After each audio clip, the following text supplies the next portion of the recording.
Olá, meu irmão, olá, minha irmã. Mais uma vez, dou paz e graça a você que está aqui comigo, compartilhando desse estudo bíblico no canal Passo da Fé. Eu sou o Vandes Valdetaro. Como sempre, é um prazer imenso estar com você aqui para compartilhar um pouco dessa aprendizagem que a gente está tendo nessa jornada pelo estudo da Bíblia. E hoje a gente vai estar vendo um dos filhos de Israel, Jacó, que é Issacar. E como sempre eu peço a você, deixe aí seu like no vídeo, é muito importante para o crescimento do canal aqui no YouTube. E se inscreva no canal se não for inscrito, se já foi inscrito, muito obrigado. Compartilhe o vídeo com outras pessoas para que também possa chegar a outras pessoas esse vídeo. Deixe aí seu comentário aqui embaixo, alguma coisa que você queira compartilhar com a gente, deixar registrado aqui no canal, alguma opinião, alguma sugestão, o que você quiser deixar registrado aqui no canal. E como sempre eu peço a você, permaneça firme comigo até o final, pois como sempre, eu tenho uma mensagem de Deus importante para a sua vida.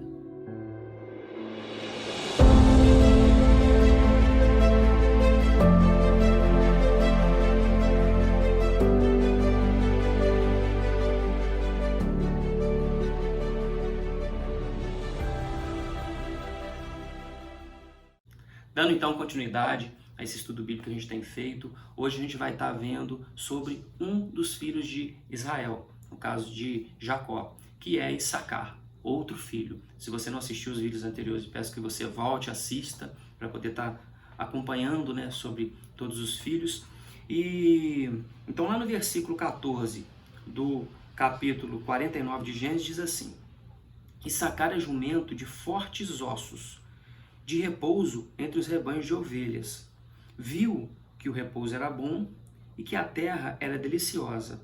Baixou os ombros à carga e sujeitou-se ao trabalho servil. A primeira coisa que a gente tem que fazer aqui então é ver o significado, como a gente já tem feito, do nome Issacar, que o significado em si é recompensa. Então, recompensa ou prêmio. No caso aqui, quando Lia teve Issacar, ela se sentiu recompensada por ter dado a serva, para Israel, no caso, para ter filho por meio da serva. Mas aqui era o filho de Lia, lembrando que era o filho de Lia. Então, lá no versículo 30, no capítulo 30, perdão, versículo 18, diz assim: Antes, ouviu Deus Lia, ela concebeu e deu à luz o quinto filho. Então é o quinto filho, lembrando que é o quinto filho. No versículo 17. Então o 18 diz: Então disse Lia, Deus me recompensou, porque dei a minha serva a meu marido. E chamou-lhe Issacar. Então ela se sentiu recompensada, porque anteriormente tinha dado a serva ao marido para por meio da serva ter filhos, E ela foi recompensada. Se sentiu recompensada. Então, o significado de Issacar aqui é prêmio, recompensa. Bom, e sobre Issacar? Ele é o nono filho de Israel, no caso de Jacó. Lembrando que é o quinto, de Lia. A gente já tinha visto sobre Zebulon, que é o 10º filho, o 6º filho de Lia. Aqui, Issacar é o quinto filho de Lia e é o nono no geral. É o 6º a ser abençoado aqui. Ele foi abençoado depois de Zebulon. Apesar de ser mais velho do que Zebulon, ele foi abençoado depois. Ele é o 7º lá nas bênçãos das tribos de Moisés. É o 7º. Já lá nos cânticos de Débora, onde a tribo de Issacar foi um dos que aceitaram a convocação do juiz Baraque. Então, que a gente já tinha visto isso, volte no vídeo para ver sobre essa situação de Baraque. Então, ele foi o 6º citado lá no Cântico de Débora, aceitando a convocação do juiz Baraque.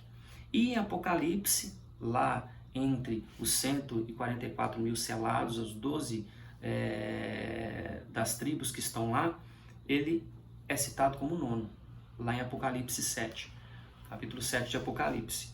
Bom, então, no geral de Issacar, o que a gente tem aqui nessas bênçãos, primeiro, fala que Issacar é um jumento de fortes ossos.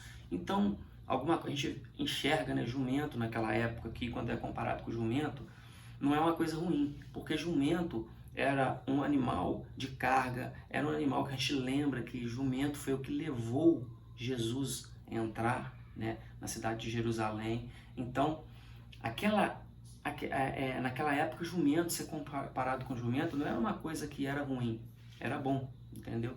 E aqui era um jumento de fortes ossos, então um jumento forte, né? Um jumento que tinha força. E essa força, ela vai ser muito tempo depois vista, que a gente vai estar vendo aqui, na tribo de Issacar. Essa força que Israel, aqui que Jacó diz, né? Mas o que a gente consegue identificar de bom e de ruim em Issacar? Em cima dessas bênçãos. Primeiro, ele diz que é de fortes ossos. Então, é aquele que aguenta o trabalho, aguenta o que tiver que fazer, faz, né, o que tiver que ser feito. Então, tem força. E quando a gente pegar aqui, lá na tomada da terra de Canaã, quando as terras são distribuídas, de começo ele pegou uma terra boa, uma terra, quando na sorte que recebeu, ele pegou uma boa terra, a terra de bons pastos, né? Uma terra que realmente manava leite e mel, uma terra boa para o plantio, boa para tudo. E ele chega trabalhando na terra, chega fazendo o que tem que ser feito. Esse é um ponto positivo. Aqui a gente vê um Issacar meio que sumido, que não aparece muito. A gente vê aqui que não aparece, fala muito de José, fala muito de Judá, mas não fala muito sobre Issacar. Lá, quando ele assume a terra, ele pega a terra, a ordem que foi dada por Deus é que eles tomassem aquela terra de vez, tomassem posse da terra. E, nesse ponto, houve omissão da parte de Issacar, porque quando o povo cananeu foi para poder tomar aquela terra, ele se sujeitou à servidão, ele se sujeitou a pagar impostos, em vez de proteger e dizer, não, essa terra é nossa, nossa por Deus. Deus estava com eles, né, estava com eles. Então, eles se sujeitaram. Aí aqui embaixo diz que viu que o repouso era bom, então eles ficaram ali, o repouso era bom, né? E que a terra era deliciosa. Baixou os ombros à carga e sujeitou-se ao trabalho servil. Então, nessa época, quando os cananeus foram para tomar, eles se sujeitaram realmente. É uma profecia que acontece lá na frente, né? Uma profecia que acontece. Mas esse é um ponto negativo. Então a gente não tem só pontos negativos nas tribos, nessa em si, na tribo de Issacar. Isso serve até para a nossa vida. Então, nessa fase lá da distribuição das terras, quando eles tomaram posse das terras, eles se sujeitaram ao trabalho servil, se sujeitaram a pagar impostos, coisas que não era para pagar porque a terra era deles, dada por Deus. Eles se sujeitaram, não tomaram posse completa da terra. Mas, com o tempo, isso muda.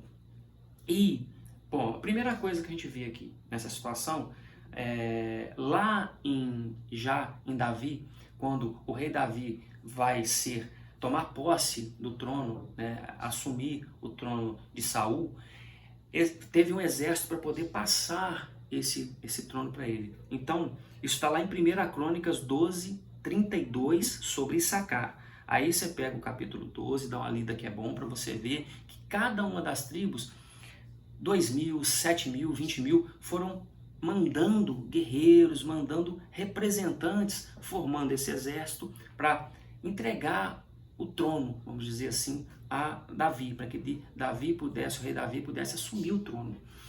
E lá no capítulo, em 1 Crônicas 12, 32, diz que Issacar mandou 200 homens, enquanto os outros mandaram a questão de milhares, mais de 1.000, 2.000, milhares.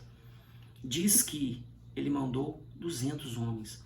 Só que os homens, aí você pega lá no capítulo para poder dar uma olhada, eu vou até ler para vocês aqui. Então a gente pega lá, só para me ver aqui.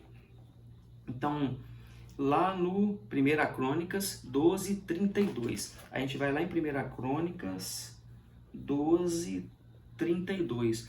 Dos filhos de Issacar, conhecedores da época, para saberem o que Israel devia fazer, 200 chefes e todos os seus irmãos sob suas ordens. Então, 200 chefes e todos os seus irmãos, ou seja, todos os outros, sobre as ordens desses aqui, desses 200. Então a gente vê que sabedores do que Israel devia fazer, então conhecedores da época.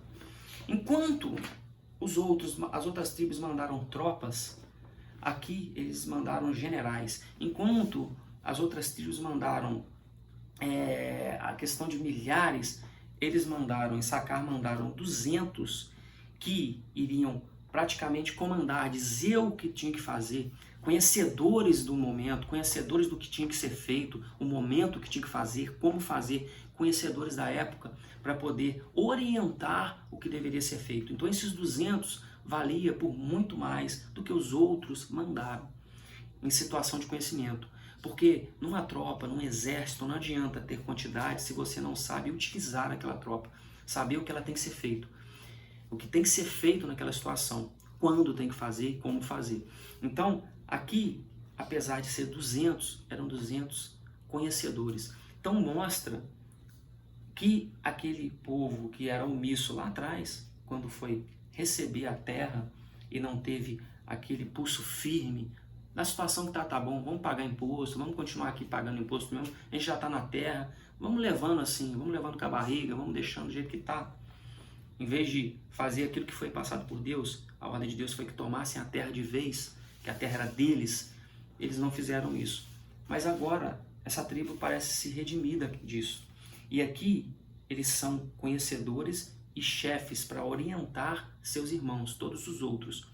E isso é o que eu queria falar aqui hoje, sobre esse capítulo. Mas, ainda tem também sobre a situação dos quantitativos, né?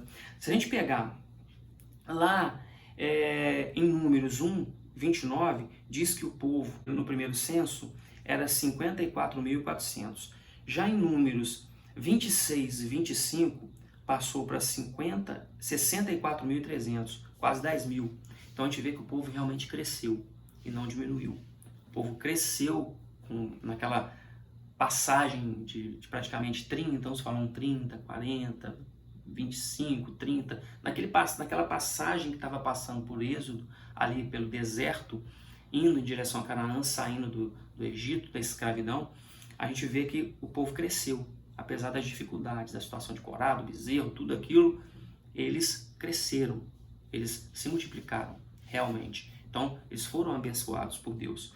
E, na situação do exército, e aí eu peguei umas coisas aqui também interessantes. Entre as tribos que apoiaram lá Baraque, o juiz Baraque, eles estavam juntos. Então eles são citados no canto de Débora, lá no Cântico de Débora. E nomes influentes das tribos que a gente tem para lembrar é Tola, que ficou durante 23 anos ali como juiz de Israel, né? E Baasa, que foi o terceiro governante lá do reino setentrional que após a divisão, né, que teve aquela divisão, então o terceiro governante que teve foi Baasa. Então teve pessoas influentes da tribo de Issacar. Issacar de início, a gente fica por aqui, né?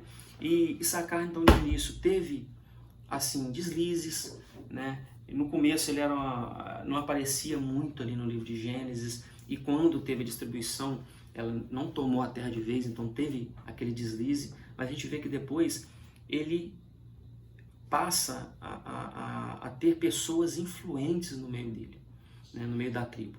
Imagina que de 200 que mandou, como se estivesse representando 5 mil, 10 mil. Então são pessoas influentes, sabedoras do que teria que ser feito. E isso eu queria passar para tirar de ensinamento aqui, sabe, assim, o que eu consegui ver, o que eu vi aqui, né, de ensinamento. Na nossa vida, a gente passa por fases. Então a gente tem fases que a gente aprende as coisas, fases que a gente pega os conhecimentos que a gente tem, a gente realmente aprende algo que é ensinado pra gente, e tem aquela fase que a gente vai colocar em prática tudo isso que a gente aprendeu. Isso quando a gente faz uma faculdade, quando a gente faz qualquer coisa no trabalho, e isso na área espiritual também. Então, Se você colocar isso em prática na sua vida, em qualquer uma das áreas da sua vida e parar, olhar para trás, você vai ver que vai ter fases, momentos na sua vida em que você estava aprendendo e momentos que você colocou isso em prática na sua vida. Momentos que você teve deslize e momentos que você realmente estava no ápice, que você realmente estava colhendo frutos de tudo aquilo que você plantou, daquele trabalho árduo que você teve, né? Aquele trabalho difícil que você teve. E a gente tem que perceber que nessas fases, uma fase sempre vai levando a outra, né? Então, primeiro você aprende e aí sim você coloca aquilo em prática para aí você colher os frutos. E quando você tem que prestar atenção que sempre em tudo que você faz na sua vida, geralmente a gente em alguns momentos pede conselhos. Então, conselheiros, vamos dizer assim.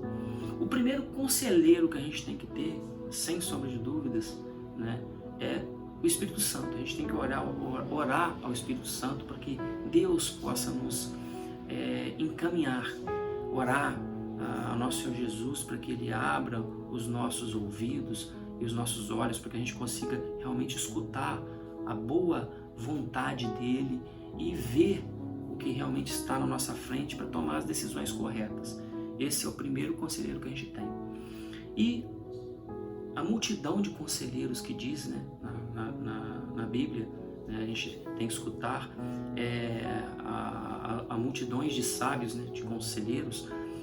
A gente tem que estar ouvindo aqueles que realmente são sábios, né, sábios. A gente viu que aqui foram mandados 200 sábios, 200 sabedores do que tinha que fazer. Então, você tem que escutar as pessoas sábias, as pessoas que realmente vão te dar bons conselhos. Se você vai construir alguma coisa, você não vai pedir um conselho a um advogado de como construir aquilo. Você vai pedir conselho a um engenheiro. Da mesma forma como se você tiver com um problema processual, algum tipo de problema na área jurídica, você não vai pedir um conselho para um engenheiro. Talvez ele possa saber, mas o certo é pedir a um advogado. Então você tem que saber a quem você pede conselho.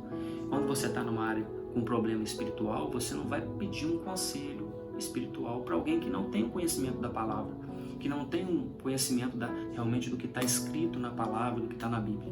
Você vai pedir conhecimento a alguém que conhece aquilo, que conhece da palavra. Então, você tem que se aconselhar com pessoas certas. E para você se aconselhar com pessoas certas, você tem que estar no meio certo. E às vezes a pessoa reclama que não abre oportunidades para ela, mas ela não está no ambiente correto. Ela não está num ambiente onde as oportunidades vão aparecer, entendeu? Então você tem que estar no ambiente correto e se aconselhar com pessoas corretas. Então esse é o primeiro ponto. E o segundo ponto que eu queria deixar é que se você tem algum erro, não quer dizer que você vai errar a vida inteira. Você pode consertar aquele erro e se tornar uma pessoa completamente diferente daquela que estava lá atrás. Esse é o papel do aceitar Jesus na nossa vida. Ele muda. A gente morre para o mundo e renasce em Cristo. Esse é o papel. E quando a gente faz isso, a gente se entrega ao Espírito Santo, naturalmente ele te torna sabedor de muitas coisas. E quando fala que portas se abrem, é porque você muitas vezes pedia conselho para alguém. E a melhor forma que você tem de mudar o mundo é aconselhando alguém.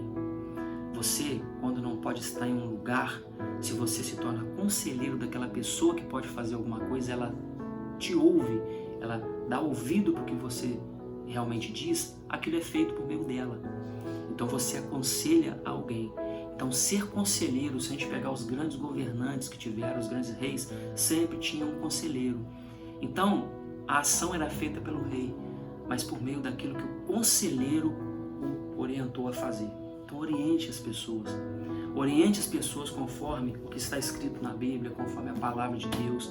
Dê orientações corretas para que, se você não conseguir mudar por você, que as pessoas mudem as coisas, façam coisas maravilhosas por meio daquilo que saiu de você, por meio do conselho que você deu para alguém. Então aconselhe as pessoas, dê bons conselhos. Pegue conselho com as pessoas corretas, ore ao Espírito Santo, mas também ore ao Espírito Santo para que você possa aconselhar alguém, para que o Espírito Santo, para que Deus coloque no seu caminho pessoas que têm necessidades, pessoas que precisam de alguma orientação, pessoas que não sabem como fazer determinada coisa e que você pode estar orientando, para que Deus coloque no seu caminho essas pessoas, para que te coloque pessoas que possam ser resgatadas para o reino de Deus, que possam ser resgatadas para a vida eterna do Pai. Então isso que eu queria deixar para você aqui. Você não é uma pessoa 100% construída, você está em construção. Então você não é perfeita, a gente busca a perfeição. Se você teve uma queda, se levante, siga em frente. Então o erro que aconteceu lá atrás não pode desmotivar você a seguir em frente. Então se levante, siga em frente. E quando você tiver conselhos já pegos, né, de alguém, algo que você aprendeu, não guarde para você, passe adiante, sabe? Aconselhe as pessoas, passe esse conselho adiante para outras pessoas, para que você realmente traga frutos para o reino de Deus. É isso que eu queria deixar para você aqui hoje. Eu espero que você tenha gostado do vídeo, que você esteja comigo no próximo vídeo. Como eu sempre digo a você, né, eu espero que realmente o Espírito Santo esteja contigo sempre, guiando a sua vida, orientando tudo que você venha fazer, livrando você e toda a sua família de todo o mal, trazendo sobre você e sua família todas as bênçãos de Deus possíveis, que você leve o seu joelho ao chão e eleve o seu clamor a Deus por meio do nosso Senhor Jesus, que Ele é o advogado que nós temos e que Ele possa interceder, e Ele pode, por sua vida, junto ao Pai no momento de dificuldade, abrindo seus olhos, mostrando o caminho que você possa seguir, que você deva seguir, te orientando na sua vida em tudo. E que Deus abençoe a sua vida e de toda a sua família, trazendo prosperidade, saúde, paz, bênçãos sobre a sua vida e de sua família, hoje e sempre. E tenha fé em Deus, pois Deus está no controle, Deus está contigo. Um forte abraço e até o próximo vídeo.